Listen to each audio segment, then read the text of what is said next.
తిరుమల తిరుపతి దేవస్థానం board తరహాలో Yadagirigutta temple బోర్డుని ఏర్పాటు చేస్తున్నాం. మహబూబ్నగర్ జిల్లా అమ్మాపురంలోని కురుమూర్తి దేవాలయం అభివృద్ధిపై రాష్ట్ర ప్రభుత్వం ప్రత్యేక దృష్టి సారించింది. 110 కోట్ల రూపాయలతో ఘాట్ రోడ్డు నిర్మాణం, ఇతర అభివృద్ధి పనులు ఇప్పటికే మొదలయ్యాయి.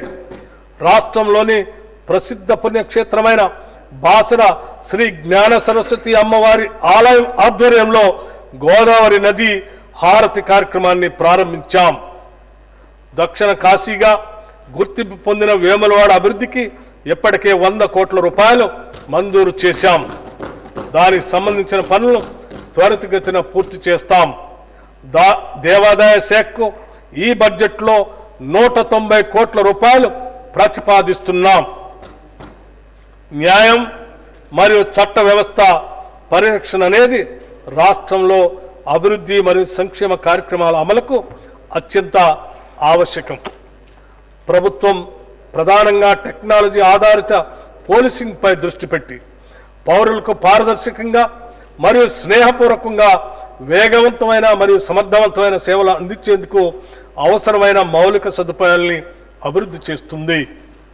నిరంతరాయంగా బాధ్యతాయుతమైన విధులు నిర్వహించే పోలీసు ఉద్యోగులు తమ పిల్లల చదువుల విషయంలో నిశ్చింతగా ఉండటానికి గాను సైనిక స్కూళ్ల మాదిరిగా రంగారెడ్డి జిల్లా మంచిరేవుల గ్రామంలో యంగ్ ఇండియా పోలీస్ రెసిడెన్షియల్ పాఠశాలను అంతర్జాతీయ ప్రమాణాలతో కూడిన మౌలిక సదుపాయాలతో, క్రీడా ప్రాంగణాలతో, వసతి సౌకర్యాలతో ఏర్పాటు చేస్తూ ఉత్తర్వులు జారీ చేశాం.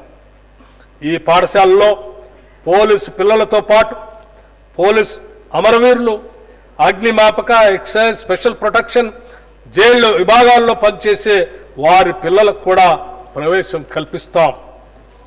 క్షేత్రస్థాయిలో అత్యంత కీలకమైన హోంగార్డులు రోజువారీ వేతనాన్ని 921 రూపాయల నుండి 1000 రూపాయలకి పెంచాం.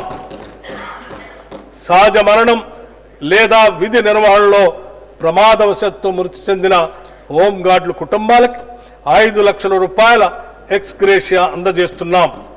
దీని ద్వారా వారి కుటుంబాలకు ఆర్థిక భరోసా కలుగుతుంది. డ్రగ్స్ రహిత తెలంగాణ సాధించే కార్యాచరణలో భాగంగా రాష్ట్ర ఐటీ డిపార్ట్మెంట్ మరియు తెలంగాణ యాంటీ నార్కోటిక్స్ బ్యూరోల భాగస్వామ్యంతో మిత్రా యాప్ను రూపొందించడం జరిగింది. మాదక ద్రవ్యాలను వినియోగించే విద్యార్థులలో కనిపించే ప్రవర్తన లక్ష్యాలను ప్రాథమిక దశలోనే గుర్తించేందుకు తల్లిదండ్రులు మరియు ఉపాధ్యాయులకు ఈ యాప్ సహాయపడుతుంది. ఇది కృత్రిమ మేధ ఆధారంగా పనిచేస్తుంది.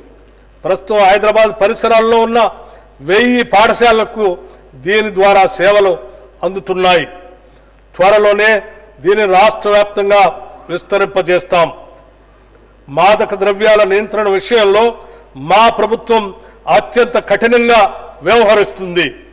మాదక ద్రవ్యాలకు సంబంధించిన నేరాల్లో ఉన్నవారు ఏ స్థాయిలో ఉన్నా ఉపేక్షించక వారిపై ఉక్కుపాదం మోపుతాం. గత సంవత్సర కాలంలో 148 కోట్ల రూపాయల విలువైన మత్తు మందులు జప్తు చేసి మాదక ద్రవ్యాల సరఫరాదారులపై కఠిన చర్యలు తీసుకున్నాం. హోంశాఖ ఈ బడ్జెట్లో 10,188 కోట్ల రూపాయలు ప్రతిపాదించడమైనది.